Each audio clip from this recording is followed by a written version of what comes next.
কেউ ভারী মেশিনে কাটছেন স্টিল, কেউ লাগাচ্ছেন হাতল, আবার কেউ সাজাচ্ছেন মোড়ক। স্টিল ও অ্যালুমিনিয়াম দিয়ে তৈরি হচ্ছে রান্নাঘরের প্রয়োজনীয় তৈজসপত্র। ভারী মেশিনে কেটে দেওয়া হয় নানা আকৃতি। কারখানা জুড়ে তৈরি হচ্ছে বিভিন্ন আকারের পাতিল, প্রেসার কুকার, ননস্টিক ক্যাসল, কড়াইসহ হরেক রকমের গৃহস্থালী পণ্য।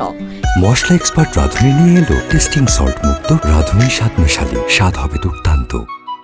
দেশের গণ্ডি পেরিয়ে বিদেশেও রপ্তানি হচ্ছে নীলফামারীর সৈয়দপুরের তৈরি এসব তৈজসপত্র। আমাদের হাতে তৈরি প্রোডাক্টগুলো বাইরের দেশে সেল হচ্ছে, ভারত, ভুটান, নেপাল, ইভেন হচ্ছে বাইরের দেশেই বেশি চলতেছে। প্লাস বাংলাদেশের চাহিদা পূরণ করার পর আমরা বাইরের ওই প্রোডাক্টগুলো দিচ্ছি। আমাদের প্রোডাক্ট বাইরের দেশে সেল হচ্ছে, এটাতে আমরা অনেক গর্ববোধ মনে হচ্ছে যে না, আমাদের তৈরি প্রোডাক্ট বাইরেও ইউজ হচ্ছে।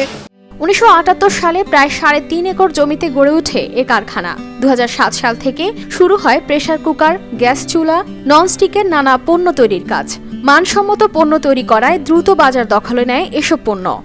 আমি এখানকার টিউসি, আমি এখানে 2008 সালে জয়েন করছি। আমাকে এখানে কাজ করতে অনেক ভালো লাগে। এখানে আমাদের 51 জন আমরা ওয়ার্কার কাজ করতেছি। আমার রাইস কুকারে সুপারভাইজার আছে, ফোরম্যান আছে, আমাদের সাথে সাদা অনেক ভালো ব্যবহার করে, অনেক ফ্যাসিলিটি দেয়। পূর্বে বাইরে থেকে বিশেষজ্ঞ এনে করানো হতো এসব কাজ। বর্তমানে স্থানীয় কারিগররা নিজেরাই শিখে নিয়েছেন তৈজসপত্র বানানোর কাজ। কারখানায় কাজ করছেন বিভিন্ন পর্যায়ের প্রায় 3 শতাধিক শ্রমিক। এটা আরসি ফিটিং সেকশন। এখানে আমি ফোরম্যান হিসেবে দায়িত্বে আছি, আমার সহকারী সুপারভাইজারের ঘরে আছে। সবাই মিলে আমরা মিলেমিশে কাজকাম করি। মালিকের সার্বিক তত্ত্বাবধানে কারখানায় তৈরি এসব পণ্যের প্রায় সবই বিদেশে রপ্তানিযোগ্য কিচেন আইটেম। অহেতুক ট্যাক্স এবং ভ্যাটের কবলে পড়ে এসব কারখানার মালিকের উৎপাদনে বাড়ছে ব্যয়। তবে কারখানার মালিক শ্রমিক বান্ধব হওয়ায় প্রয়োজনীয় সুযোগ সুবিধা পান কারখানা শ্রমিকরা। 6 জন গ্রুপ, আমরা সবাই মিলে একসাথে কাজ করি ভালো করে পরিবার মতন। আর আমি ফিনিশিং দেই, এনার পর সব কাজে আমি করি। মালিক পক্ষ সবাইকে সমানভাবে করে। এখানে অনেকে চাকরি করে জীবিকা নির্বাহ করে। আমরা অনেকদিন ধরে এখানে চাকরি করে আসতেছি, বিভিন্ন সুযোগ সুবিধা পাচ্ছি। আমি 2008 সাল থেকে কাজ এখানে করতেছি। এখানকার মালিক খুবই ভালো। এখানে কাজে আসছি, আমাকে কেউ কিছু বলেনি, আমি প্রতিবন্ধী, আমাকে কেউ অবহেলা করেনি, আমাকে সবাই আপন বলে এখানে কাজে রাখছে। সঠিক শ্রেণীবিন্যাস না থাকায় ইচ্ছেমতো শুল্ক নির্ধারণ করছে এনবিআর। ফলে এ ধরনের শিল্প বিকশিত হতে পারছে না বলে জানান কারখানা মালিক।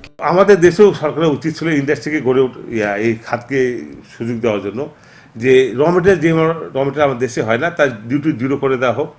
তখন দেখেন ইন্ডাস্ট্রি গড়ে উঠবে, তখন আমাদের কম্পিটিশন তৈরি হবে। আর 2026 সালে আমাদেরকে টিকে থাকতে হলে তখন কিন্তু এখন থেকে যদি সরকার আমাদেরকে সুবিধা না দেয়, তাহলে 26 সালের পর কিন্তু আমাদের ইন্ডাস্ট্রির জন্য অনেক বড় একটা ঝড় তৈরি হচ্ছে। আপনারা জানেন যে ফ্রি ট্রেড শুরু হয়ে যাবে 2026 সাল থেকে, কোনো ডিউটি থাকবে না, সরকার কোনো প্রোডাকশন করতে পারবে না আমাদের তখন আর। এ শিল্প উন্নয়নে ভ্যাট ট্যাক্সে প্রয়োজনীয় ছাড়ের পাশাপাশি সরকারি সংস্থাগুলো আরও বেশি মনোযোগী হলে হাজারো বেকারের কর্মসংস্থান হবে, এমনটাই প্রত্যাশা স্থানীয়দের। News desk, RTV।